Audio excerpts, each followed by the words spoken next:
Au début de la deuxième saison de Squid Game, nous voyons Gi-hun à l'aéroport. Il y a des zones d'Izei, ayant gagné 45 milliards de won, mais au prix de nombreuses vies humaines. Bien que Gi-hun soit désormais propriétaire d'une somme d'argent colossale, il est tourmenté par un sentiment de culpabilité. Plutôt que de partir à New York et de profiter de sa richesse, il décide de retourner à Séoul pour retrouver les organisateurs du jeu et les faire répondre de leurs actes. Soudain, il reçoit un appel du maître du jeu, qui le prévient que s'il tente quoi que ce soit contre eux, il sera éliminé. Gi-hun comprend immédiatement qu'il est surveillé et soupçonne qu'il y a un traceur caché quelque part dans son corps. Il se rend aux toilettes et commence à fouiller son propre corps. Ses soupçons se confirment lorsqu'il trouve l'appareil de suivi et s'en débarrasse. Pendant ce temps, à l'hôpital, Jun-ho, l'officier de police qui, lors de la première saison, s'était infiltré sous couverture dans le jeu pour retrouver son frère In-ho, reprend conscience.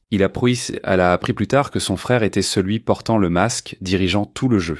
In-ho lui avait tiré dessus pour se débarrasser de lui, mais Jun-ho a eu de la chance, un marin l'a sauvé. Il est resté dans le coma pendant un certain temps, mais il s'est réveillé. Sa mère crie de joie en voyant son fils conscient et appelle le médecin. 2 ans plus tard, nous voyons Jun-ho travailler comme inspecteur de la circulation. Un jour, il arrête un jeune homme en moto, sans casque, et souhaite lui confisquer son permis de conduire. La petite amie du jeune homme, remarquant l'attrait de Jun-ho, commence à flirter avec lui, mais il l'ignore. Cela énerve son petit ami jaloux, qui s'en va, laissant la jeune fille dans l'incompréhension. Jun-ho rit de la situation. Plus tard, il rencontre son ancien supérieur, qui lui demande de revenir au département des crimes graves, au lieu de l'inspection de la circulation. Le supérieur lui rappelle qu'il a accompli tout ce que Jun-ho lui avait demandé. Il a recherché l'île dont Jun-ho lui avait parlé, mais n'a trouvé aucune preuve de son existence. La seule preuve qu'il possède est la balle dans son épaule, impossible à tracer. Le supérieur lui demande s'il se souvient de la personne qui lui a tiré dessus. Jun-ho sait que c'était son frère In-ho, mais il répond qu'il ne s'en souvient pas, espérant toujours que son frère changera et rentrera à la maison. La nuit, nous voyons Gi-hun qui se cache dans un hôtel. Soudain, il entend frapper à la porte. Il prend un pistolet, puis remarque une carte d'invitation au jeu du calmar sur le sol. Surpris, il ouvre rapidement la porte et voit un homme en masque, le leader du jeu. Cependant, à ce moment-là, Gi-hun se réveille et réalise que ce n'était qu'un rêve. Peu après, il entend à nouveau frapper à la porte. Se souvenant de son rêve, Gi-hun pense qu'il se réalise. Lorsqu'il ouvre la porte, c'est son ami Kim qui se tient là. Kim raconte à Gi-hun que ces hommes cherchent sans succès un recruteur sur toutes les stations de métro de Séoul depuis 2 ans. Gi-hun, comprenant qu'un nouveau jeu va bientôt commencer, car cela fait exactement 3 ans qu'il a reçu l'invitation à cette date, décide de ne pas abandonner.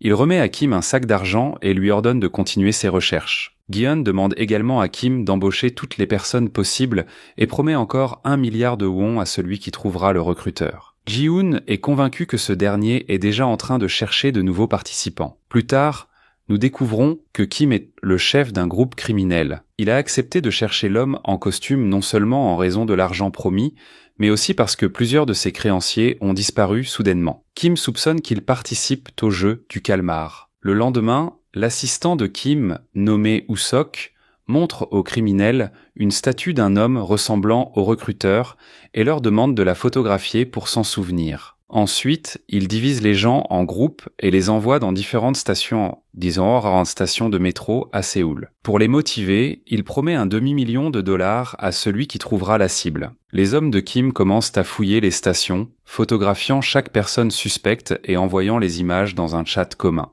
Tout cela est observé par Gi-hun, assis dans sa voiture. Pendant ce temps, l'inspecteur Jun-ho se rend au port où il retrouve le marin qui l'a sauvé. Il s'avère qu'ils partent régulièrement en mer dans l'espoir de trouver cette île où se déroulaient en fait les jeux. En 2 ans, ils ont réussi à explorer des centaines d'îles. Jun-ho possède même une carte marquée de lieux, mais malgré tous leurs efforts, il n'a pas encore trouvé l'île où se trouve son frère. Plusieurs heures passent. Kim et son assistant Usok commencent à perdre espoir. Ils discutent de la possibilité que Gi-hun soit devenu fou et gaspille son argent. Mais soudain, ils entendent un bruit sec et voient le recruteur décrit par Gi-hun, celui qui jouait au takji avec un homme. Ils le photographient immédiatement et envoient les images à Gi-hun. Gi-hun leur demande de le suivre discrètement pour ne pas le perdre et se rend immédiatement sur place. Il roule à toute vitesse pour arriver à temps. Le recruteur achète des pains et 100 billets de loterie. Ensuite, il se dirige vers un endroit fréquenté par des sans-abri. Il approche chaque sans-abri en leur offrant un choix, un pain ou un billet de loterie. Tous choisissent le billet, espérant gagner une grosse somme qui changerait leur vie. Au